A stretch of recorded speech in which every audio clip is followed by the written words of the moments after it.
সন্ধ্যার টাইমে প্রচুর পরিমাণে ক্রেভিং উঠে গিয়েছিল দই ফুচকা খাবো আমার আর মেহেজাবিনে, তাই চলে গিয়েছিলাম ইসিবি চত্বরের মেগা ফুড পার্কে। হ্যালো এভরিওয়ান, আসসালামু আলাইকুম। আশা করি সবাই ভালো আছেন, আল্লাহর রহমতে আমরাও ভালো আছি। সো আসার পরপরই যখন ফুচকাটা অর্ডার করলাম, ফুচকাটা জাস্ট 5 মিনিটের ভিতরেই দিয়ে দিছিল।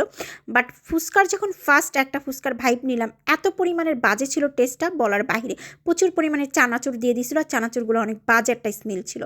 তারপরে দুজনে মিলে অর্ডার করে ফেলেছিলাম থাই স্যুপ, ওর জন্য আর আমার জন্য। দুটোর প্রাইস পড়েছিল 280 টাকা, আর ফুচকা প্রাইস পড়েছিল 150 টাকা।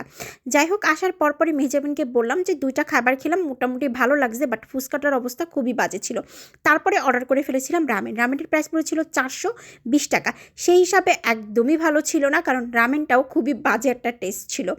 যাই হোক, তারপরে লাস্টে আমরা নিয়ে নিলাম একটা নাগা মিট বক্স।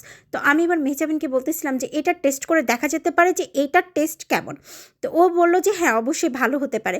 তো আসলে নাগা টেস্ট মিট বক্সের এই টেস্টটা খুবই ভালো ছিল, চিকেনের পরিমাণ অনেক বেশি ছিল।